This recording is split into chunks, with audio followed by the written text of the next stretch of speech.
Was Palpatine actually lying to Anakin about Darth Plagueis? Because that's how I always saw the opera scene. Anakin is terrified that Padme's going to die. Palpatine knows it, so in Revenge of the Sith, he leans over and tells him this suspiciously convenient story about a Sith Lord who discovered how to keep the people he cared about from dying. Of course it's manipulation, but manipulation and lying aren't necessarily the same thing. Because when you dive into the Legends novel Darth Plagueis, almost everything Palpatine tells Anakin checks out. Plagueis really did learn to manipulate life. He really could hold death back. He could even take a being who had crossed that line and pull them back. So the disturbing part of the opera scene isn't that Palpatine invented the story, it's that he told Anakin a true story after removing the one person whose experience would have changed what the story meant.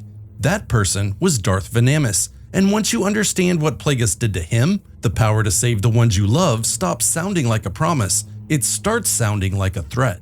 Okay, so who was Venamis? He was another apprentice of Darth Tenebris, Plagueis' master. And yes, that immediately creates a problem, because the Sith are supposed to follow the rule of two: one master, one apprentice, no backups. Tenebris looked at that arrangement and apparently thought, what if there were two Sith, but also a third Sith nobody was supposed to know about? That secret replacement apprentice was Venamis. He was a Bith, yes, the same species as the musicians in the Mos Eisley Cantina, but Venamis was no background character. He was one of the sharpest minds the Sith had produced, trained in secret for one specific purpose: killing Plagueis and taking his place. Tenebris didn't merely teach Venamis how to fight, he taught him how to fight Plagueis.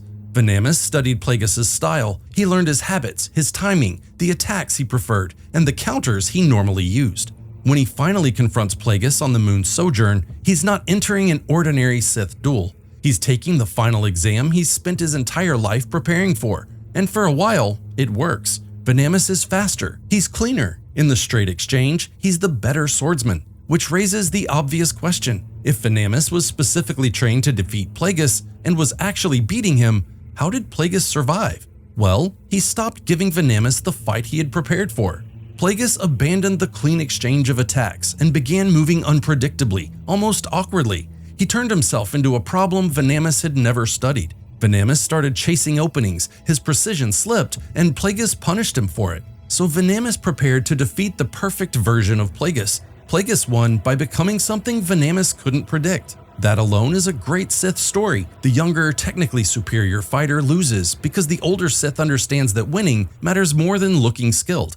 But what happens after the duel is where the story changes. Venamis surrenders. He offers to serve Plagueis. And honestly, that makes sense. Sith apprentices betray masters. Masters replace apprentices. Defeated rivals change sides. Venamis is powerful, knowledgeable, and already trained. Plagueis could have taken him as an apprentice, used him as an assassin, or at least extracted everything he knew about Tenebris. Instead, Plagueis refuses. Why? The easy answer is that he already has Sidious. And that's part of it, but it doesn't explain the next decision, because Plagueis doesn't kill Venamis either, he keeps him, and those are very different choices. Venamis thought he was auditioning to become the next Sith apprentice. Plagueis had already decided he was more valuable as a body.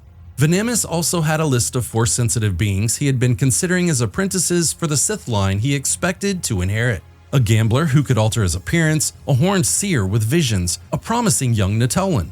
Plagueis tracks them down. He kills the seer, he frightens the gambler into disappearing. The Jedi reach the Natolan first. So Plagueis doesn't merely defeat Venamis, he erases the future Venamis thought he was about to build. And then Plagueis keeps the only part of Venamis he still considers valuable: his living body. And that change in perspective is the entire Plagueis story in miniature. The more control he gains over life, the less capable he becomes of seeing a living being as anything other than something to control. That's why killing Venamis would have been simpler, but keeping him was more revealing. Plagueis didn't want a student, he wanted a specimen who could touch the Force. And what he did with that specimen is the real foundation of the legend Palpatine later tells Anakin. After the duel, Plagueis takes Venamis to a hidden laboratory on his homeworld. He makes him ingest the seed of a coma bloom, a plant whose toxin pushes the body into a sleep so deep that it sits right on the edge of death. Then Plagueis refuses to let him cross over. Drugs, machines, and the Force hold Venamis on that line. Not dead, not living in any meaningful way, just kept usable. And he remains there for roughly 25 years. Think about that. An entire generation passes while Venamis floats in a tank because Plagueis has decided that allowing him to die would be a waste of useful material. Now, there is an important question the novel doesn't answer cleanly. How aware was Venamis during those years? Was some part of him conscious? Did he feel time passing? Did he disappear into that coma and only return when Plagueis brought him out? We don't know, and I don't want to turn uncertainty into a more dramatic claim than the source supports. This is where we need to be careful with the phrase preserving life, because it sounds almost benevolent. It makes Plagueis sound like a dark scientist discovering a medical miracle. But Venamis wasn't being preserved for his own sake. He was being prevented from finishing the process of dying because Plagueis still had a use for him.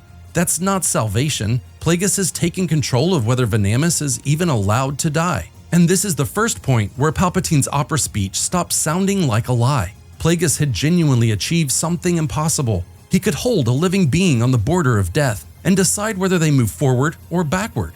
The question is why he wanted that power so badly. Because strangely enough, it wasn't really about ruling the galaxy. Plagueis was a Mun, a member of the species that helped dominate galactic finance. Publicly, he was a wealthy, respectable financier, connected and close to the center of political power. But political power was never the thing he cared about most. He didn't dream of sitting on a throne forever. He wasn't interested in surviving as a ghost or moving his consciousness into somebody else's body. He wanted his body, permanent, physical, and unending. And I think that distinction matters because we usually describe Plagueis as ambitious. He was, but ambition makes his obsession sound like he simply wanted more. What drove him was closer to panic. Plagueis had studied the Sith who came before him. All of them had accumulated power, knowledge, servants, worlds, and weapons, and every one of them still ended in the same place. Death erased the difference between the Sith who ruled an empire and the Sith nobody remembered. Plagueis couldn't accept that. So while his public self moved money and built political alliances, Darth Plagueis went home and treated mortality like a technical problem somebody less intelligent had failed to solve. That is such a Sith response to death. A Jedi looks at death and says it's part of the Force. Plagueis looks at death and assumes it's insubordination. He becomes convinced that the answer lies in the Midi-Chlorians, the microscopic life forms that connect living beings to the Force. If he could command them, then perhaps he could command the body. If he could command the body, he could command life. And if he could command life, death would no longer be an ending. It would be a process under his supervision. Venamis gave him a body on which to test that belief, and he didn't test one thing once. Plagueis built an entire program around it. He experimented on Venamis and on beings from numerous species, healing, regeneration, extending life beyond its natural limit, altering biological processes, bending the will, reaching into living systems through the Force and changing what happened inside them. He learned that he could sustain life. He also learned that he could switch it off. At one point, he enters the bedroom of a king who has become inconvenient, sits beside him, and commands his Midi-Chlorians to fail. No blade, no poison, no visible attack. The king simply dies in his sleep, and to everyone else, it looks natural. So when Palpatine describes Plagueis as someone who could prevent death, remember the other half of that power. The same hand that could keep a heart beating could tell it to stop. For Plagueis, healing and domination weren't separate things. They were the same skill. So did Plagueis actually learn to resurrect someone? Yes, that part appears to be real. And this is where the legend becomes worse than the lie most of us assumed it was. Sidious watched, a medical droid watched, and Venamis became the proof. Plagueis allowed him to cross the line into death, then reached through the Force and pulled him back. Then he did it again and again. Venamis died, returned, died, and returned, while Plagueis studied the process and Sidious observed his master getting closer to the secret he wanted for himself. Now pause there, because Plagueis could bring back the dead sounds miraculous. That's exactly how the sentence is built to sound. It sounds like the answer to Anakin's fear. It sounds like Padme dies, Anakin reaches for this power, and she opens her eyes again. But describe the exact same ability from Venamis's perspective. Plagueis could kill you, drag you back, and do it again before you were finally allowed to stay dead. Same power, completely different story. And I think this is the central trick in the opera scene. Palpatine never has to invent the miracle. He only has to control the camera angle. From Plagueis' perspective, this is mastery over death. From Anakin's perspective, it becomes hope for Padme. From Venamis' perspective, death itself has been taken away as an escape. Those are not three different events. They're three descriptions of the same event, and Palpatine chooses the only description Anakin can hear as a promise. Eventually, Venamis' body can no longer survive the repeated crossings. It fails for good, and only then does Plagueis allow him to remain dead. That sentence is difficult to get past. Venamis isn't saved until Plagueis can no longer use him. His final death is the first thing resembling mercy he receives, and even that isn't given. It's forced by the body breaking beyond repair. So yes, Plagueis discovered how to bring back the dead, but he proved it by turning resurrection into another form of captivity. And Sidious stood there, taking notes. That matters because Sidious isn't horrified by what he sees. He wants the method. He's watching a man be used up one death at a time, and his concern is whether he can inherit the technique before he kills the teacher. That's the real relationship between these Sith. Plagueis thinks he and Sidious are approaching a shared victory over mortality. Sidious is calculating how soon shared can be removed from the arrangement, which makes Plagueis' next mistake almost inevitable. He stops treating death as the limit. He decides he should be able to create life too.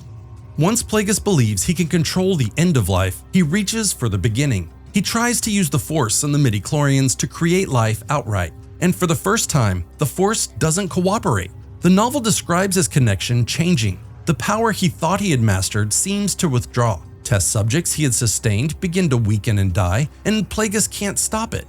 Imagine what that means to him. He spent his entire life treating death as a problem of insufficient control. Every success reinforces the belief that he's almost there. Then he reaches for the final power, and instead of gaining something new, he begins losing abilities he thought were already his. The Force doesn't debate him. It doesn't explain the rule he broke. It simply stops answering the way he expects.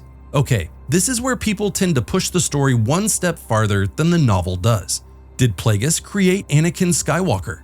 Not in the clean, literal sense people sometimes claim. The novel never hands us that fact. What it strongly suggests is that Plagueis and Sidious tried to impose their will on the Force and create life, and the Force may have answered by creating life beyond their control. Then a child conceived without a father appears on Tatooine, Anakin Skywalker. The more interesting possibility is that Anakin is the Force's response to Plagueis. Plagueis tries to manufacture the future of the Sith, and the Force produces the person who will eventually turn against Sidious and bring that Sith line crashing down. That's not Plagueis successfully creating life, that's the galaxy correcting for an error. But thematically, the answer could not be more exact. Plagueis wants life that obeys him. The Force creates life he can never control. He wants an immortal Sith future. The child becomes the reason that future collapses. And this is where I think the title The Tragedy of Darth Plagueis begins to mean something different. His tragedy isn't simply that Sidious betrays him. His tragedy is that every attempt to defeat death produces the conditions of his own ending. Venamis helps him prove resurrection is possible, which convinces him to reach further. Reaching further may help provoke the creation of Anakin. And while Plagueis is staring at the Force, convinced he is close to becoming its master, his own apprentice is standing behind him, preparing the most traditional Sith solution imaginable: murder the old man and take his work. This brings us to the final line of Palpatine's story. His apprentice killed him in his sleep. That sounds straightforward. It also sounds strangely peaceful, except that isn't really what happened. For much of his later life, Plagueis barely slept at all. An earlier assassination attempt had badly damaged his throat and left him dependent on a breathing device. After that, sleep became another vulnerability he was unwilling to tolerate. For the better part of 2 decades, he barely slept because he was terrified that the moment he stopped watching would be the moment death found him.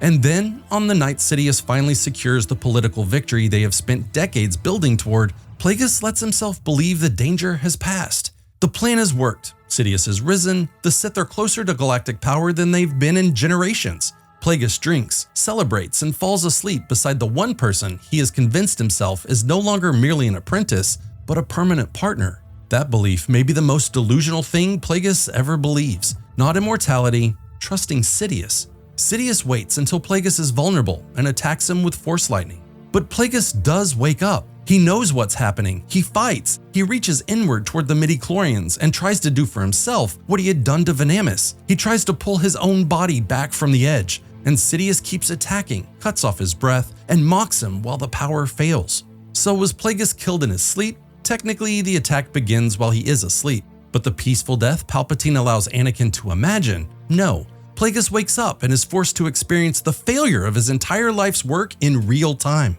The man who could stop another being from dying cannot stop himself. The man who could call Venamis back over and over cannot buy his own body another 30 seconds. And there's the one line in the opera speech that is not just technically accurate, but completely honest. Plagueis could save others from death, but not himself. Of course, even that needs one correction. Save is doing an enormous amount of work. He could preserve others, control them, return them, use them. Whether he ever saved anyone is a different question. So let's return to the question we started with. Was Palpatine lying to Anakin? Not exactly. And honestly, that's why it works so well. The major pieces are true. Palpatine doesn't change the events, he changes whose experience matters. He takes a defeated rival, held between life and death for decades, and describes the power as protecting the people you love. He takes repeated death and resurrection performed on an unwilling body and calls it wisdom. He takes an old man awake, choking, fighting, and desperately trying to command his own body, and reduces it to being killed in his sleep. He removes the terror without removing the facts. That is much more effective than a lie. A lie gives Anakin something he might uncover later, a false detail, a contradiction, a seam he could pull until the story comes apart. This story has no seam. The more of its details Anakin could verify, the more trustworthy Palpatine would appear. The missing information isn't what happened, it's what happened to Venamis. And Palpatine knows exactly why that omission matters. Anakin isn't asking an abstract question about mortality. He's already watched his mother die after dreaming that it would happen. Now he's dreaming about Padme. He's terrified that the future is repeating itself. And Palpatine has spent years making himself the person Anakin trusts with fears he can't bring to the Jedi. So when Palpatine says there was once a man who could keep the people he cared about from dying, he's not offering Anakin knowledge. He's giving Anakin's fear a direction. Anakin hears a story about love because Palpatine removes the victim, and I think that changes how the opera scene should be viewed. It's not a liar inventing a myth for a frightened young man. It's a murderer telling the truth about another murderer, then choosing the only camera angle that makes the whole thing look like hope. The tragedy of Darth Plagueis isn't that a wise man discovered a miracle and was betrayed before he could share it. It's that he became so terrified of death that he turned another being's life, death, and resurrection into laboratory equipment and still died experiencing the exact helplessness he had spent his life inflicting on others. And Venamis isn't a side character in that tragedy. He's the cost Palpatine edits out. That was the miracle, not life restored out of love. A man being ended and dragged back so many times that eventually there was nothing left of him to save. That's the part Palpatine left out of the opera scene. Subscribe if you want more conversations about the stories hiding underneath Star Wars, and I'll see you in the next one.